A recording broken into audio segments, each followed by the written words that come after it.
الله وأشهد أن محمدا عبده ورسوله أشهد أن لا إله إلا الله وأشهد أن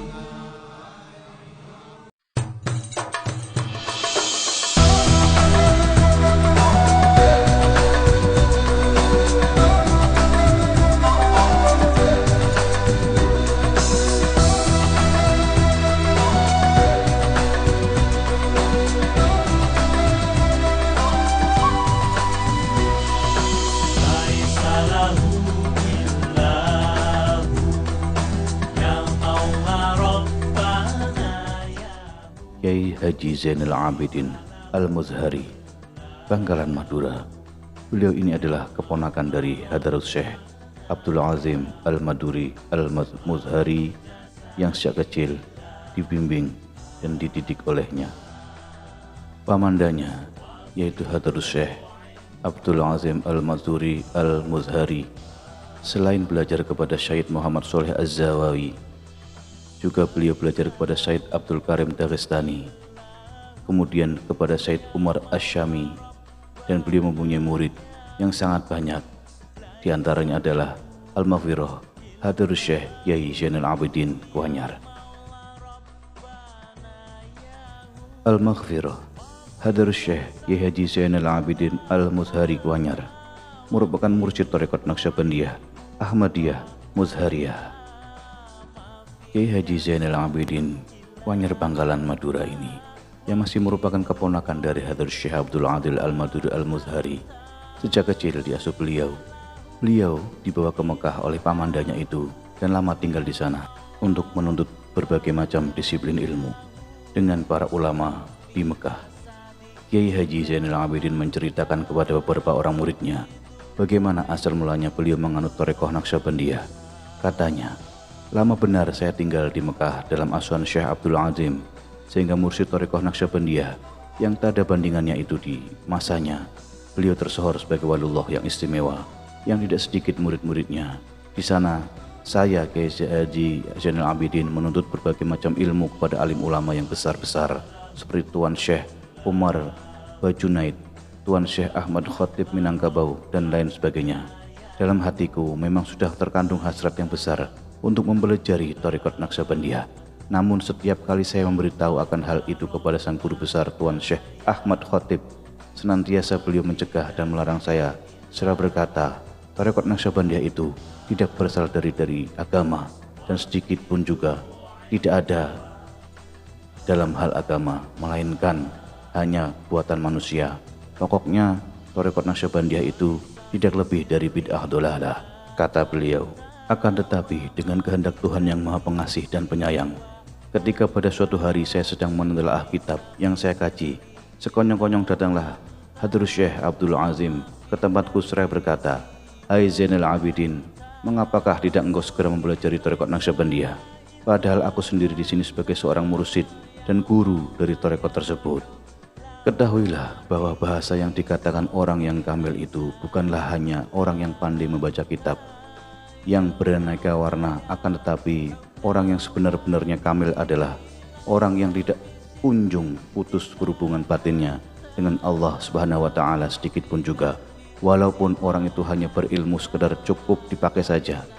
Dan katanya pula, sekalipun sampai di mana ilmu pengetahuanmu dan ibadah zohir yang engkau kerjakan itu, namun tetaplah tak akan diterima Allah bila tidak disertakan hati yang bersih, tulus ikhlas, serta senantiasa ingat akan Allah. Karena kebodohan hati kepada Allah itulah yang disebut ruhul ibadah. Adapun setiap amal ibadah, apapun juga yang tidak disertakan perhubungan batin, maka akan demikian itu adalah ibarat bangkai yang tak bernyawa lagi, atau lebih tegasnya, bangkai ibadah namanya.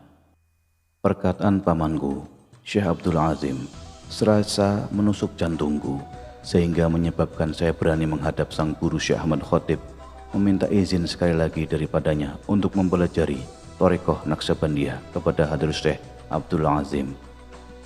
Telah berulang-ulang saya terangkan kepadamu bahasa Thariqat Naqsyabandiyah itu adalah bid'ah dolalah, katanya dengan muka marah. Saya ingin tahu yang sebenarnya, kataku, karena penentangan yang tidak disertakan dengan penyelidikan yang sesama salah hukumnya menurutku dan kataku. Lalu katanya, baiklah, boleh engkau masuk Thariqah Naqsyabandiyah itu dengan maksud dan niat yang demikian, namun engkau harus berhati-hati, jangan sampai tertipu dan terpengaruh oleh ajaran-ajarannya, karena tidak sedikit orang-orang yang telah terjebak dalam perangkap mereka, padahal mereka itu adalah dari alim ulama yang ternama. Tidak khawatir, insya Allah, jawabku. Pada malam hari itu juga saya datang menemui pamanku, Syekh Abdul Azim, di majelisnya, dan kebetulan beliau sedang dikerumuni oleh murid-muridnya yang ramai. Mereka sama duduk menghadap beliau dengan penuh hormat, khidmat dan ta'zim kepada beliau. Saya terus duduk di samping beliau dan menyampaikan keinginan yang telah lama terkandung dalam hatiku, yaitu minta talqin zikir Thariqah Naqsyabandiyah. Dengan pandangan yang tajam beliau menatap muka saya seraya berkata, engkau akan berbaiat dalam Thariqah Naqsyabandiyah? Jawabku, ya. Kata beliau, ketahuilah, Thariqah Naqsyabandiyah yang kita amalkan ini adalah satu-satunya thariqah yang memang diajarkan oleh Rasulullah Muhammad SAW kepada para sahabatnya, dan engkau harus yakin dalam hatimu akan yang demikian itu. Janganlah masih ada terselit dalam hatimu pendapat orang-orang yang sesat yang mengatakan Thariqah Naqsyabandiyah itu tidak ada ajaran Islam sedikit pun di dalamnya. Karena orang yang suka mengatakan demikian itu tidak lain kecuali mereka yang hampa hati sanubarinya dari nur ilahi, yakni hanya berisi hawa nafsu dan syaitan belaka. Mereka tidaklah pernah merasakan rindu kepada Allah dalam arti kata yang sebenarnya. Bahkan mereka tidak mengerti apa yang dikatakan rindu kepada Allah itu. Ibadah yang mereka kerjakan itu tidaklah lebih daripada tazinuz zahir, perhiasan zahir, sehingga isi hatinya bertentangan dengan apa yang diperbuatnya.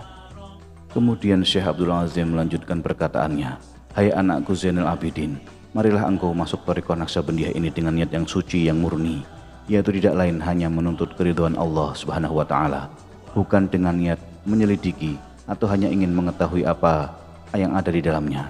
Dan kelak setelah engkau mengamalkannya, tentulah engkau tahu apakah benar orang-orang yang mengatakan Thariqah Naqsyabandiyah itu bid'ah atau lain sebagainya.